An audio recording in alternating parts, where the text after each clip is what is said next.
Enzo Recto, kalaban ang katiwalian at kasinungalingan, kakampi sa katotohanan at kabutihan. Mga kabunyog, winarningan ng mga DDS itong si Matibag, si Direktor Matibag ng NBI. Ang isang nakita kong matindi ang warning, itong sila Lorraine Badoy at saka itong Jun Abenes, ano? Tama ba tayo? Jun Abenes. Oh, itong sila Jun Abenes, ang warning nila kay Madriaga, ah, pag nag-ano daw, pag napalitan na daw ang administrasyon, ibig sabihin si Sara na. Oh, pagka nagpalit na daw ng administrasyon, sige daw, kumbaga ang inaano nila, tingnan daw ang yabang ni Matibag. Kasi nagagalit sila ngayon kay Matibag, eh. Talaga namang, pinapakita ni Matibag yung ano, ah, hindi siya matibag-tibag, ah.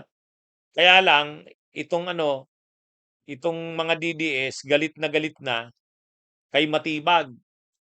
Sabi dito ni Jun Abenes, "Pag wala na si PBBM, si Matibag naman ang hahantingin ng NBI for his crimes of vandalizing the image of the very institution."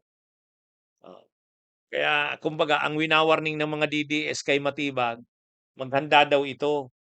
Kasi 'pag hindi na daw presidente si, Marcos, o halimbawa si Sara na, wala na, hahantingin din daw niya. Papalitan siyempre yung NBI, papalitan. Ang NBI kasi ano yan, eh, wala namang fixed term yan. Hindi yan tulad ng mga ombudsman, justices ng Korte Suprema. Yan, hindi pwedeng kontrolin yan ng presidente. Fixed ang term yan.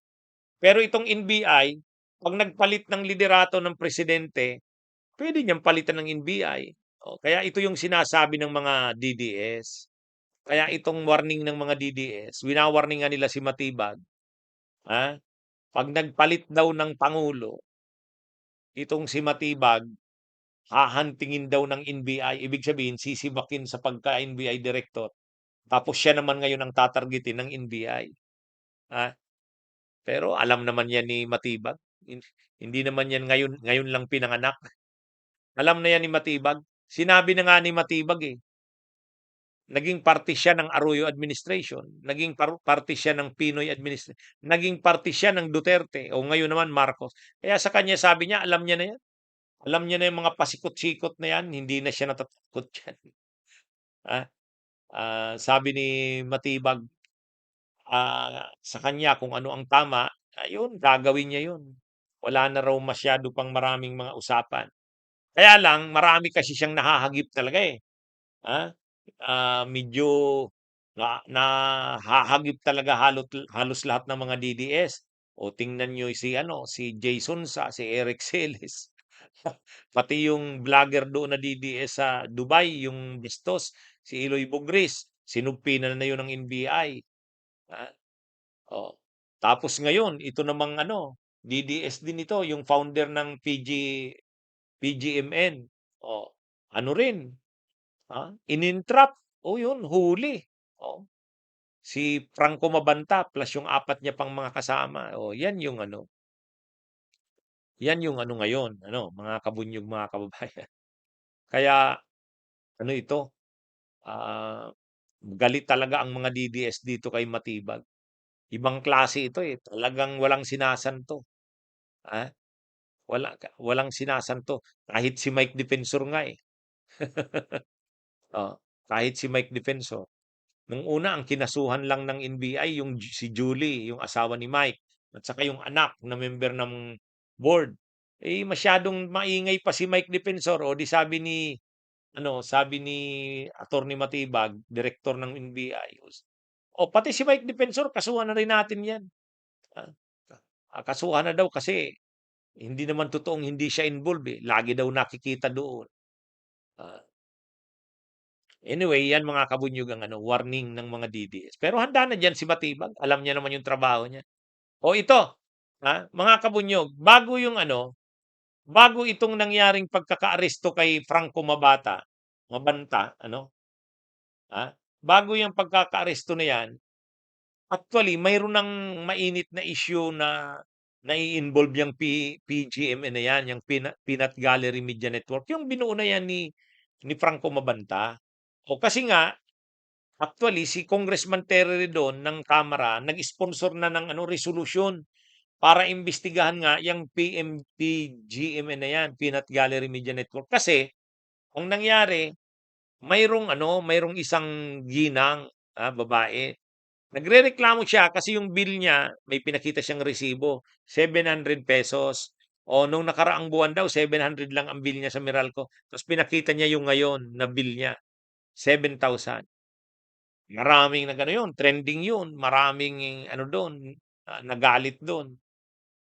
Totoo naman, napakamahal na ng singil ng kuryente ng Meralco. Kaya lang, ang problema doon, yung palang account, yung unang pinakita na 700, iba yung account yun. Iba rin yung account nung 7,000. Lumalabas fake news. Ang problema, ang naglabas nun, PMGN. Yang ano, peanut na PGMN ang naglabas nun.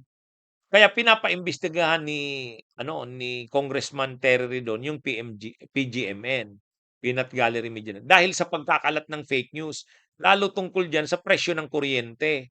Oh, medyo mainit na talaga ang PGMN na 'yan dahil kilalang nagkakalat ng fake news, eh. Oh. So ngayon, anong ginawa? Anong ginawa? Ano na, iimbestigahan yung PGMN. Eh, problema, may nangyari na naman ngayon, yun ang entrapment kagabi, na inang i-extort pala itong mga PGMN na ito. Yung, founder mismo ng PGMN si Franco Mabanta ay nang-extort pala 350 million kay Romualdez.